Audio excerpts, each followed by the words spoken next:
This is KCTV English News. I'm Nick Brontes. The Provincial Council's April 3rd Special Committee recently met with the Commissioner of Provincial Police and asked him to completely delete the criminal records of people convicted of offenses during the April 3rd incident. Committee members argued that the police need to offer even a little more relief to the people cleared of wrongdoing by the court by promptly destroying the records and deleting any information related to their investigations. They also say the police must then inform the people with those records that they have been deleted. The commissioner said he would perform those tasks as soon as possible by sending all materials related to the cases, including the court rulings, to the National Police Headquarters. Jeju has held its first naturalization ceremony for new Korean citizens since a revision to the Nationality Act. The Jeju Immigration Office presented certificates of nationality to 20 people Tuesday, including 9 originally from Vietnam, and welcomed them to Korean society as full citizens. According to the revised Nationality Act, beginning this year, people seeking either naturalization as new Korean citizens or the recovery of previous Korean nationality must take an oath in front of the Minister of Justice. Seoul has decided not to require a feasibility study for the modernization of the Dodu sewage treatment plant. The national government opted to exempt 23 projects nationwide from the need to perform feasibility studies. The estimated price tag for those projects is 24.1 trillion won. After the announcement, Governor Won Hee-dong said at a briefing that Seoul's decision shaves about 6 months off the project timetable.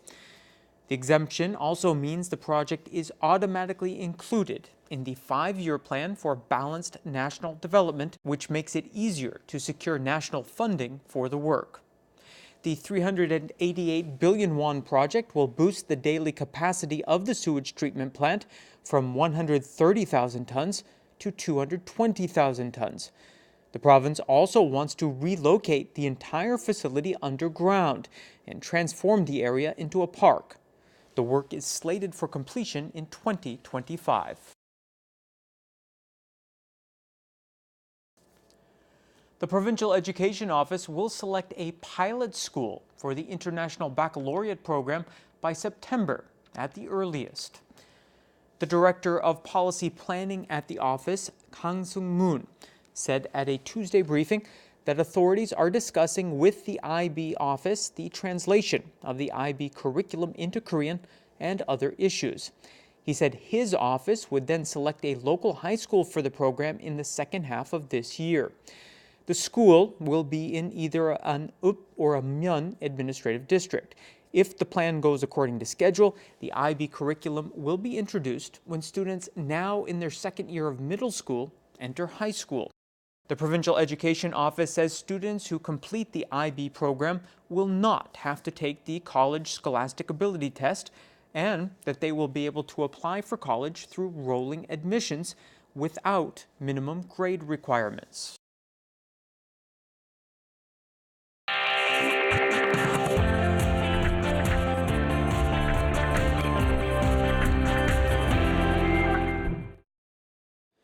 This week on Jeju A to Z, Todd Thacker takes a brief look at one of Jeju's offshore attractions, the island of Udo, which gets its name for appearing like a resting cow, is within view of Seongsan Sunrise Peak and attracts nearly 1 million visitors a year.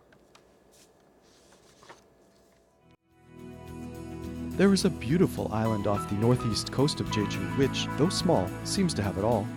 Udo Island is just 5.9 square kilometers in area. It is a windswept but fertile place which is home to about 2,000 residents.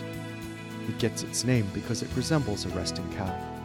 Some even refer to Udo as a miniature Jeju Island, and like Jeju, it is extremely popular with tourists, attracting about 1 million visitors a year. Fishing, cruises, and specialty foods all draw people here, but biking is especially popular. The island's flat terrain makes the journey quite enjoyable, and there are plenty of rental options and convenient electric-powered bikes to choose from.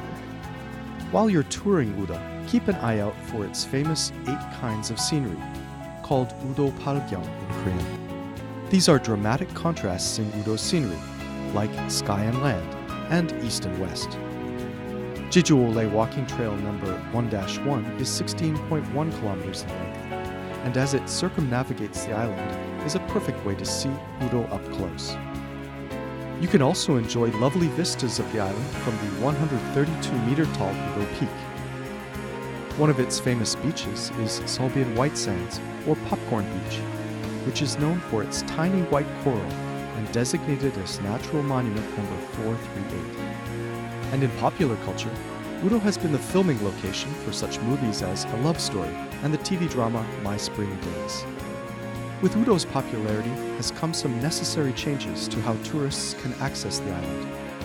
Rental cars and non-local traffic are no longer allowed to cross by ferry. However, there are plenty of new public buses and routes to ensure you can explore the island safely and efficiently. Todd Thacker, KCTV.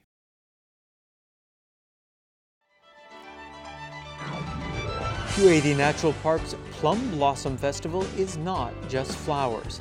Visitors can enjoy traditional games, animal performances, and other attractions.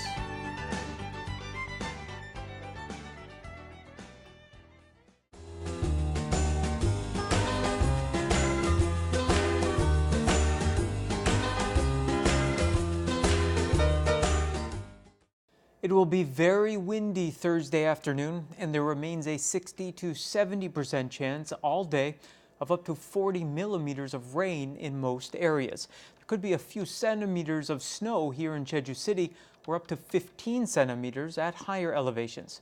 Here's your forecast. The low in Jeju City will be 5, and the afternoon high 6 degrees.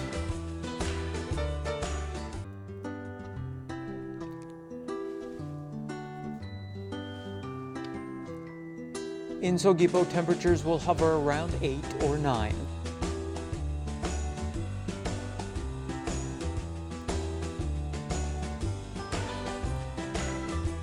In Seongsan, the low before lunch will be 5 and the high later on just 6 degrees.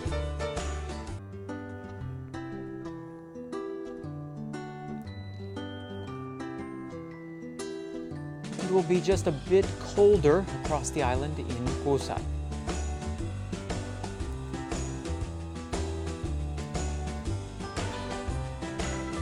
And the morning low up on the mountain at Songpanak will be -1, and the afternoon high 0 degrees.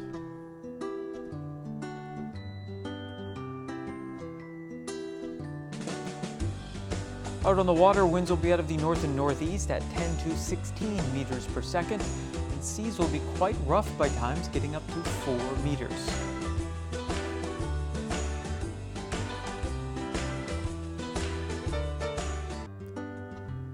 And here's what's coming up.